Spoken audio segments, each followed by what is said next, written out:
आपको अगर किसी ने कोई भी अथॉरिटी, जेलर है, इंस्पेक्टर है, थाना है, पुलिस है, दरोगा है, कोई भी आपको गिरफ्तार करके जेल भेज देता है। तो आर्टिकल 21 में right to life and personal liberty की बात की गई है। Everyone knows that. तो जब आप पर्सनल लिबर्टी की बात करते हैं तो पर्सनल लिबर्टी तो मेरा तो वायलेट हो जाता है मेरे भाई, जब मुझे पकड़ करके जेल में ठूस दिया जाता है बिना। हैबियस कॉर्पस इतना इंपॉर्टेंट क्यों है? हैबियस कॉर्पस का मीनिंग क्या होता है? ये कैसे फाइल होता है? ये कैसे फिर रिट इशू होता है? और रिट इशू होने के बाद क्या होता है? सारे चीज़ों को मैं विस्तार से आपको बताऊंगा। Somebody is unlawfully detained and wrongfully detained and taken into custody and put behind the bars. तो उस सिचुएशन में आप क्या करिएगा? आप जान रहे हो कि आपके साथ गलत हो रहा है और गलत हुआ है, और ज़बरदस्ती बिना मतलब के, बिना कोई प्रॉपर ग्राउंड के, बिना कोई लीगल ग्राउंड के आपको कस्टडी में लेकर के जेल में डाल दिया गया। तो आप क्या कर सकते हो? वो देखेंगे, सारी चीज़ों को समझेंगे, फैक्ट्स को देखेंगे, और सारी चीज़ों को एग्जामिन करने के बाद अगर उनको लगेगा कि आपका डिटेंशन गलत तरीके से हुआ है, बिना मतलब के हुआ है, कोई ग्राउंड एक्चुअल में फर्निश नहीं होता है जिसके ग्राउंड पे आपको अरेस्ट किया जाए, तो आपको कोर्ट रिलीज कर देती है। तो उस समय मेरे पर्सनल लिबर्टी को प्रोटेक्ट कर रहा है कोर्ट, हैबियस कॉर्पस के माध्यम से। Hello my dear students, my dear viewers, guys, today we shall be discussing a very important topic for CLAT, ELET or Judicial Services Exam, APO exams, whatever, any CLAT, UG, PG or any law entrance exam or any CBI officer or prosecutor or banks exam, IUPS exams, everywhere, you know, this question is one such question wherein you can find in every question paper all across India. If a law entrance exam is concerned or is taken into consideration, the question before you is the writ of habeas corpus. You all know that there are 5 writs. उसमें सबसे important जो writ है वो है habeas corpus का, number 1 पे है। habeas corpus इतना important क्यों है? habeas corpus का मीनिंग क्या होता है? ये कैसे फाइल होता है? ये कैसे फिर रिट इशू होता है? और रिट इशू होने के बाद क्या होता है? सारे चीज़ों को मैं विस्तार से आपको बताऊंगा मेरे दोस्तों। हैबियस कॉर्पस का जो रिट होता है, इसका लिटरल मीनिंग है टू हैव द बॉडी। जो लैटिन मैक्सिम है, that shall have the body. Habeas corpus का रिट तब फाइल होता है जब किसी आदमी को अनलॉफुल डिटेंशन के तहत गिरफ्तार करके जेल में डाल दिया जाता है। Somebody is unlawfully detained and wrongfully detained and taken into custody and put behind the bars. तो उस सिचुएशन में आप क्या करिएगा? आप जान रहे हो कि आपके साथ गलत हो रहा है और गलत हुआ है, और ज़बरदस्ती बिना मतलब के, बिना कोई प्रॉपर ग्राउंड के, बिना कोई लीगल ग्राउंड के आपको कस्टडी में लेकर के जेल में डाल दिया गया। तो आप क्या कर सकते हो? आपके पास हैबियस कॉर्पस का रिट है जो ब्रह्मास्त्र है। ब्रह्मास्त्र के रूप में आपके तरफ से कोई भी आदमी या आप खुद पिटीशन फाइल करिएगा हैबियस कॉर्पस का। तो हैबियस कॉर्पस का रिट आप फाइल करते हैं, तो कोर्ट को अगर इसमें मेरिट लगेगा तो court will issue the writ. Court writ को इशू करेगी। मतलब कि अब जिसके पास भी वो अथॉरिटी है, जिसने भी आपको जेल भेजा है, जैसे कि जेल में आपको कोई तो भेजा, किसी माध्यम से आप जेल गए, तो सामने वाले को जेल से वापस ला करके आपको कोर्ट में प्रोड्यूस करना पड़ेगा। To have the body, corpus का मतलब तो आप समझ रहे हो, बॉडी होता है।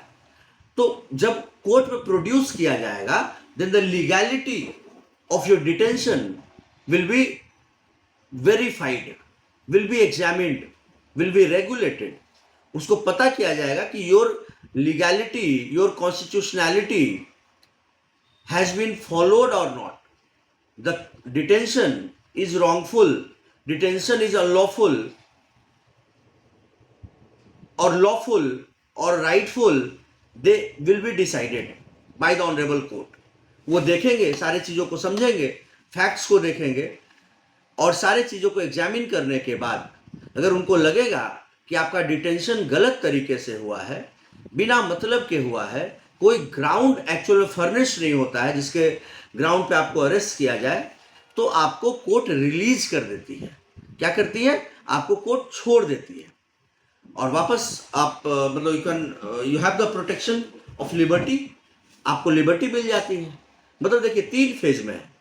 आपको अगर किसी ने, कोई भी अथॉरिटी, जेलर है, इंस्पेक्टर है, थाना है, पुलिस है, दरोगा है, कोई भी आपको गिरफ्तार करके जेल भेज देता है। ऑफ कोर्स 24 घंटे में आपकी पेशी हुई होगी।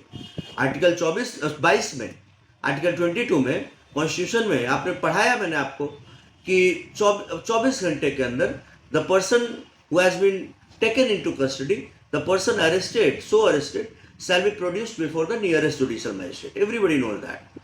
तो उसके बाद जज के सैंक्शन परमिशन के बाद आप जेल चले गए, तो जज ने जब परमिशन दिया तो उसमें लीगैलिटी, कॉन्स्टिट्यूशनैलिटी पर डिस्कशन नहीं हुआ। आप जेल जाते हो, आपको तो पता है कि भैया मैं निर्दोष हूं, मैंने कुछ किया ही नहीं है, तो आप रिट फाइल करिएगा। आप हाई कोर्ट में, आप जानते हैं कि हाई कोर्ट में आर्टिकल 226 के तहत और सुप्रीम कोर्ट में आर्टिकल 32 के तहत रिट पिटीशंस फाइल करने की व्यवस्था है। तो इस केस में, क्योंकि ये डिटेंशन को लेकर के है, आप हैबियस कॉर्पस का रिट फाइल करते हैं। हैबियस कॉर्पस का जब आप रिट फाइल करेंगे, तो रिट को फाइल करने के बाद कोर्ट उसको देखेगी, कोर्ट एग्जामिन करेगी और कोर्ट को लगेगा कि आपके साथ गलत हुआ है, तो हैबियस कॉर्पस का रिट देखने के बाद, समझने के बाद वो आपको रिलीज कर देगी, छोड़ देगी। मतलब क्या हुआ? पहले क्या हुआ? हैबियस कॉर्पस का आपने रिट फाइल किया, फिर कोर्ट ने हैबियस कॉर्पस का रिट इशू किया, फिर हैबियस कॉर्पस पे सुनवाई हुई, आपको प्रोड्यूस किया गया और उसके बाद कोर्ट ने देखा कि आपने कुछ भी गलत नहीं किया है, तो आपको छोड़ दिया गया, तो आपको रिलीज कर दिया गया। इसको कहते हैं protection of liberty, that the court has protected your liberty. My dear viewers, Article 21 of the Constitution says that no person shall be deprived of right to life and personal liberty except according to procedure established by law. That is under Article 21 of the Constitution of India. तो Article 21 में right to life and personal liberty की बात की गई है। Everyone knows that. तो जब आप पर्सनल लिबर्टी की बात करते हैं, तो पर्सनल लिबर्टी तो मेरा तो वायलेट हो जाता है मेरे भाई, जब मुझे पकड़ करके जेल में ठूस दिया जाता है बिना मतलब के। तो उस समय मेरे पर्सनल लिबर्टी को प्रोटेक्ट कर रहा है कोर्ट, हैबियस कॉर्पस के माध्यम से, राइट।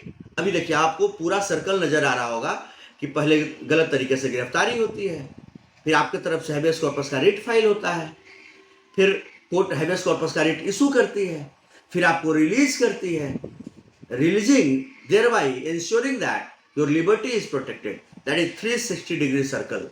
तो वापस आप फिर वहीं पहुंच गए जहाँ पर आप अपने घर में थे, अपने गांव में थे, अपने दलान में थे, अपने क्लास में थे, अपने लाइफ को एंजॉय कर रहे थे, वापस आप अपने उसी जगह पर पहुंच गए हैं। तो यही है हैबियस कॉर्पस का रिट। इससे कहीं भी कोई भी सवाल आए, आप मान करके चलिए कोई भी एग्जाम दोगे आप लॉ का इंडिया में, तो आपको हैबियस कॉर्पस से एक सवाल तो होगा ही होगा। तो I am more than sure कि अगर आप इस वीडियो को देख लीजिएगा कंप्लीटली अच्छे से 2-3 बार, तो आपको कोई दिक्कत नहीं होगी। कैसा भी सवाल होगा, घुमा करके, फिरा करके, ट्विस्ट करके, क्रुक करके, आप you will be in a better position, equipped with everything to hit the target straight away, hit the target, bull's eye, right, you will hit it. कल हम लोग एक अलग टॉपिक पे, बड़ा ही इंपॉर्टेंट, फिर से वो भी टॉपिक होगा, एक हिटेड टॉपिक होगा जहाँ से बहुत सारे सवाल आते हैं। तो कल के वीडियो में हम लोग उस टॉपिक पर बात करेंगे। Thank you everyone for watching. जय हिंद, जय जय श्री राम।